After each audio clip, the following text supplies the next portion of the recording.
예, 여러분 반갑습니다. OECD에 나가 있는 윤종원 대사입니다. 먼저 초대해 주신 파이낸셜 뉴스 감사드리고요. 이렇게 훌륭한 포럼에 와서 프레젠테이션 하게 돼서 영광으로 생각을 합니다.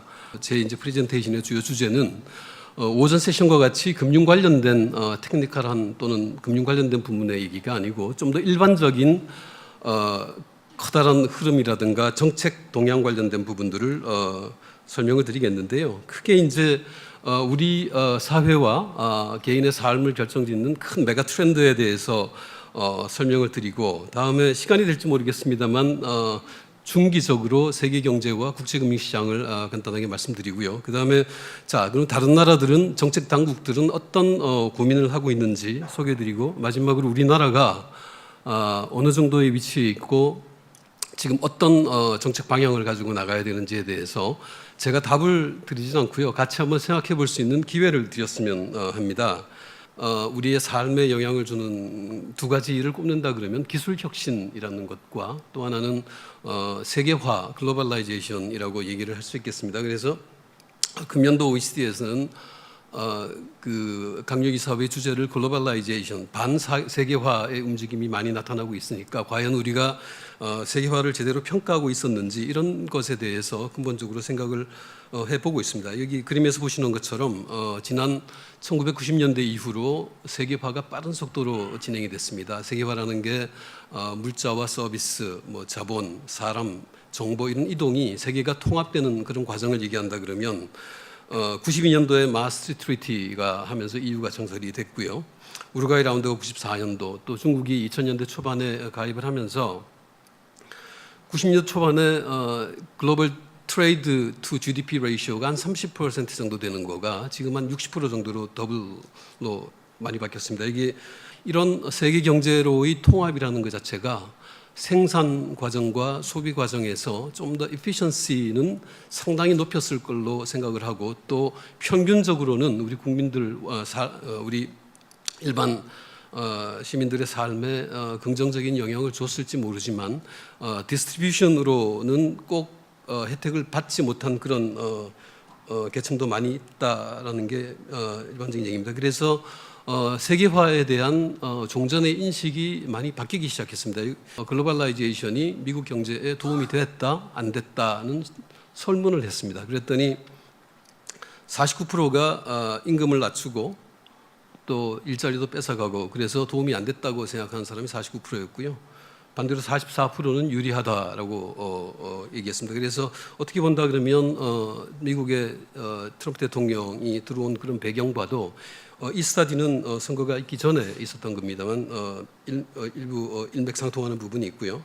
조금 더 구체적으로 봐서 수출입과 아웃소싱 해외 투자 또는 내외 투자가 미국의 근로자에 대해서 어떤 영향을 줬는지에 대해서도 조금 더 세분해서 서베이를 했는데, 보시는 것처럼 외국에 투자를 하면서 미국에서 일자리가 해외로 나갔다, 그래서 부정적으로 보는 견해가 80% 가까이 되고요.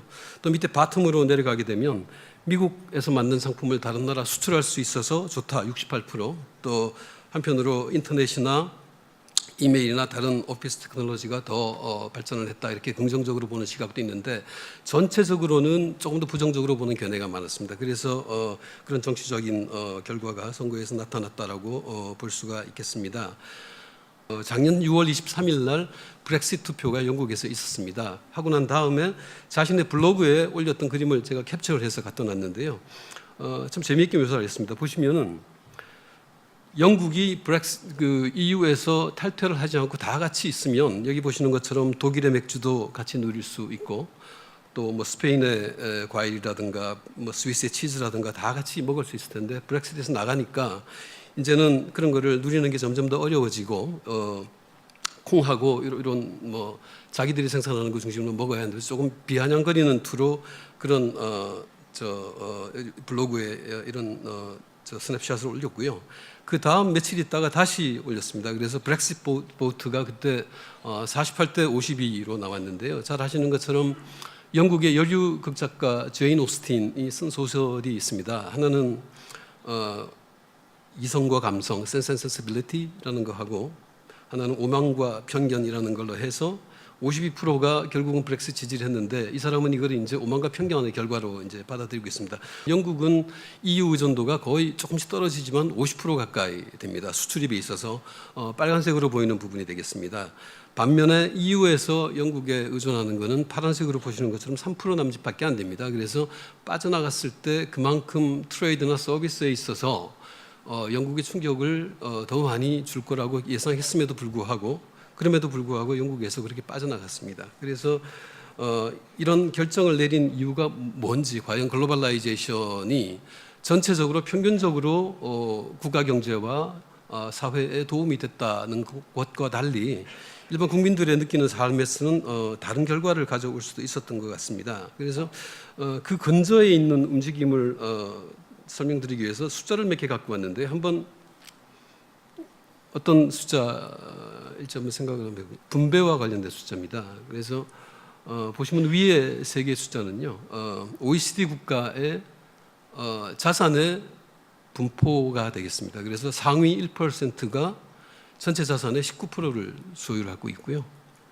상위 10%가 전체 자산의 반을 소유하고 있습니다. 반대로 40은 상위가 아니고 하위 40%입니다. 하위 40%가 전체 재산의 3%밖에 가지고 있지 않습니다. 그러다 보니까 소득과 부의 불균형이 상당히 빠르게 지난 90년대 이후에 진행이 됐고요. 제일 밑에 있는 부분들은 인터제너레이셔널 모빌리티 관련된 게 되겠습니다. 그래서 둘 다 숫자 다 대학 진학률인데요. 15%는 고등학교까지 졸업한 부모를 가진 자녀의 대학 진학률은 15%에 그쳤고 대학을 졸업한 사람의 자녀의 대학 진학률 60%라고 그래서 결국은 이제 가난이 대물림이 되는 그런 현상이 나타나고 있다는 것을 보여드리기 위해서 숫자를 인용을 해봤습니다. 소득 분배 관련해서 이니퀄리티가 전체 상위 1%가 차지하는 소득에서 쉐어가 계속 증가했습니다. 여기 보시면은 1981년부터 한 30여 년에 걸쳐서 2012년까지 소득 분배의 변화를 나타내고 있는데요. 상위 1%가 제일 왼쪽에 보시면은 여기 미국이 있습니다. 미국이 1981년도만 하더라도 전체 소득의 8% 정도 가지고 있었는데 지금은 20% 넘게 가지고 있습니다. 대부분 국가에 있어서 소득에 차지하는 상위 1%가 차지하는 비중이 상당히 빠른 속도로 증가했고요.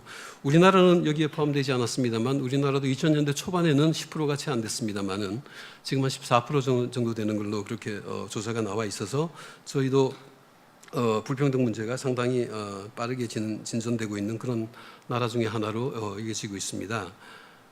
이거는 맥킨지라는 데서 서베이를 리서치를 한 페이퍼가 되겠습니다. 그래서 여기 나오는 굵은 실선으로 고동색으로 된 그림은 1인당 실질 소득의 증가가 1950년대부터 지금까지 쭉 증가하는 차트를 보여드리고 있고요. 다만 이제 그 밑에 있는 여기 요 두 곡선은 중위 소득이 되겠습니다. 그러니까 평균 소득이 아니고요. 중위 소득을 해서 전체적으로 본다 그러면 평균적으로 한 50% 되는 사람들의 소득은 지난 60년 동안 걸쳐서 거의 증가하지 않았고 특히 70년대 후반부터는 정체 상태에 있었다는 것을 아실 수가 있고요. 그럼 결국 이런 것들이 최근의 글로벌라이제이션에 대한 사람들의 백라시를 설명하는 게 아닌가라고 보시면 되겠습니다. 특히 이제 인컴 상위 10%, 하위 10% 중간 소득의 소득 증가율을 보시더라도 85년도부터 시작해서 상위 소득 증가율은 지난 30년 동안에 한 배 반 정도 실질 소득이 명목이 아니고 실질입니다. 실질 소득이 늘었습니다만 하위 10%의 소득은 밑에 보는 것처럼 한 15% 정도밖에 늘지 않았습니다. 그러다 보니까 소득 불균형이 상당히 심해졌고요. 이런 거는 결국 이제 토마스 피케티가 했던 거와 비슷한 그런 결론을 유출할 수 있겠습니다. 노동 생산성 증가율도 기간을 통해서 상당히 떨어지고 있고요. 여기 글자가 잘 안 보이시겠습니다만 여기 제일 오른쪽에 있는 나라가 우리나라입니다. 다른 나라에 비해서는 상대적으로 노동 생산성이 그동안에 상당히 빠른 속도로 70년대부터 99년까지 96년부터 2004년 그리고 2004년부터 14년까지 우리나라가 다른 나라보다 높습니다만 상대적으로 계속 생산성 증가세가 많이 떨어지고 있는 걸 볼 수 있고요. 오른쪽에서 말씀드리는 것은 기술에 있어서도 양극화가 빠른 속도로 진행된다는 겁니다. 그래서 파란색으로 보이는 것들이 프론티어 펌 기술 상위 5%의 생산성이 일반적인 다른 95%의 기업보다도 생산성 증가율이 상당히 빠르게 양극화되는 그런 모습을 나타내고 있습니다. 그러다 보니까 사실 2008년 위기 이후에 많은 국민들이 어려움을 겪고 뭐 그랬습니다만, 또 하나의 희생자라고 하는 거를 저희는 이제 트러스트가 크게 희생을 받다라고 생각을 합니다. 사람들이 사회나 국가에 대한 신뢰 자체가 그 뒤로 굉장히 많이 떨어졌고요. 혹시 포스트 트루스라는 말씀을 들어보셨는지 모르겠는데요. 이게 2016년 작년 11월에 옥스포드 딕셔너리에서 올해의 단어로 꼽았던 겁니다. 그래서 11월 달에 선정했으니까 아마 시기가 이점했을 텐데, 이 포스트 트루스가 사용되는 빈도는 사실 한 4월, 5월부터 시작해서 브렉시트과 그 일련의 과정에서 상당히 빠르게 많이 회자가 됐습니다. 그래서 포스트 트루스라는 걸 우리나라 말로 한다면 탈진실이라고 말씀을 드릴 수 있습니다. 그래서 퍼블릭 오피니언이, 여론이라는 것 자체가 어떤 오브젝티브한 팩트에 의해서 결정되는 것보다는 주관적인 판단이나 감정에 의해서 많이 결정되는 그런 현상을 얘기를 합니다. 그래서 그런 것들이 사실 이게 정말 포스트 트루스인지 정말 트루스인지는 잘 모르겠습니다. 그렇지만 일말의 약간의 진실은 있어 보이고요. 오른쪽 그림에서 보시는 것처럼 미국의 서베이가 되겠습니다만, 파란색으로 되어 있는 부분은 살인 건수가 되겠습니다. 살인 건수가 전체적으로 봐서 80년대 후반부터 쭉 이렇게 떨어졌는데, 미국 사람이 실제로 느끼는 안전에 대한 믿음은 이렇게 올라가고 있습니다. 그래서 실제 나타나는 팩트와 조금 다를 수도 있겠다라고 보실 수 있고요. 여기 그림에서 보시는 것처럼 정부에 대한 신뢰를 나타냅니다. 그래서 93년부터 이제 2009년까지 보신다 할 때 2001년까지는 전체적으로 쭉 개선되는 모습이 나타났는데요. 여기 이제 초록색으로 된 부분이 정부가 대부분 또는 항상 옳은 일을 한다라고 믿는 사람의 비율입니다. 그 비율이 이렇게 쭉 올라가다가요, 떨어지고요. 반대로 정부가 꼭 그렇지는 않다고 생각하는 사람들이 2000년부터 시작해서 계속 올라가고 있습니다. 그럼 왜 사람들이 이렇게 생각을 하는지도 한번 생각을 해볼 필요가 있고요. 이거는 이제 국가 정책에 대한 신뢰가 되겠습니다만은,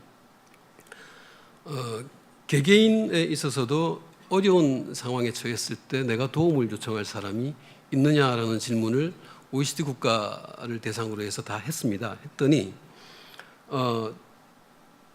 한국이 낮은 국가 중에 하나로 이렇게 실렉트가 됐습니다. 그래서 우리 사회에서의 어떤 다른 사람에 대한 믿음도 그렇게 높은 수준은 아니다라고 말씀을 드릴 수 있겠고요. 세계 경제는 금융시장 관련된 분들 계시니까 잘 아시겠습니다만, 글로벌 GDP 그로트는 이렇게 좀 올라가는 패턴을 그리는 걸로 보고 있습니다. 그래서 중국 경제는 이렇게 계속 좀 떨어지는 걸로 전망을 하고요. 인도가 상대적으로 괜찮고요. 미국 경제가 빨간색으로 되는 부분들이 상대적으로 빠르게 올라가고 있는데, 결국 보시면 지난주에 나온 OECD의 경기 선행 지수입니다. 보시면 1년 뒤 3, 4분기에서 3분기에서 한 1년 정도 앞을 내다보는 경기 선행 지수가 이렇게 보시는 것처럼 상당히 이제 GDP 갭이 클로즈되는 걸로 이렇게 나타나고 있습니다. 그래서 어느 정도 회복이 개선되고 있지만, 그 속도에 있어서는 과거의 회복 속도, 실선으로 나타난 부분에 비해서는 소비라든가 투자가 상당히 느리게 진행되고 있는 것을 아실 수가 있고요. 그러다 보니까 미국의 GDP 트렌드가 2008년도 위기가 있는 다음에 꺾인 다음에 통상적으로 위기가 난 뒤에 회복 속도로 옛날과 비슷한 속도로 가고 있습니다. 그리고 오른쪽 그림에서 보시는 것처럼 선진국에 있어서 GDP 갭도 지금 이제 1% 정도 디플레 갭이 있는 정도로 나타나서 전체적으로 많이 클로즈가 됐고, 금년 말까지 간다 그러면 추가적으로 더 클로즈 될 걸로 기대를 하고 있습니다. 자, 이런 위기 이후의 영향 때문에 3,800명이 실업자가 OECD 국가 전반적으로 있고요. 그리고 특히 이제 위기 이전과 비교해서는 실업자 수가 540만 명이 더 증가하고 있습니다. 그래서 노동시장 지표는 전체적으로 이 그림에서 보시는 것처럼 개선되고 실업률이 떨어지고 있습니다만, 많은 실업자와 니트가 그런 줄여나가야 되는 과제를 안고 있고요. 디플레에 대한 우려도 많이 있었습니다만, CPI 인플레이션이 전체적으로 조금 정상화되는 모습이고요. 유가도 2020년까지 점진적으로 올라가는 그런 모습을 보일 걸로 OECD는 예상을 하고 있습니다. 그런 과정에서도 이제 미국 정부가 들어서면서 보호무역주의나 이런 정책에 대한 불확실성은 상당히 높게 이렇게 형성되고 있고요. 다만 이제 이렇게 보호무역주의가 좀 더 심화됐을 때, 그랬을 때 세계 경제에 미치는 영향이 GDP 한 1% 정도 코스트가 나타날 걸로 그렇게 워닝을 제공을 하고 있습니다.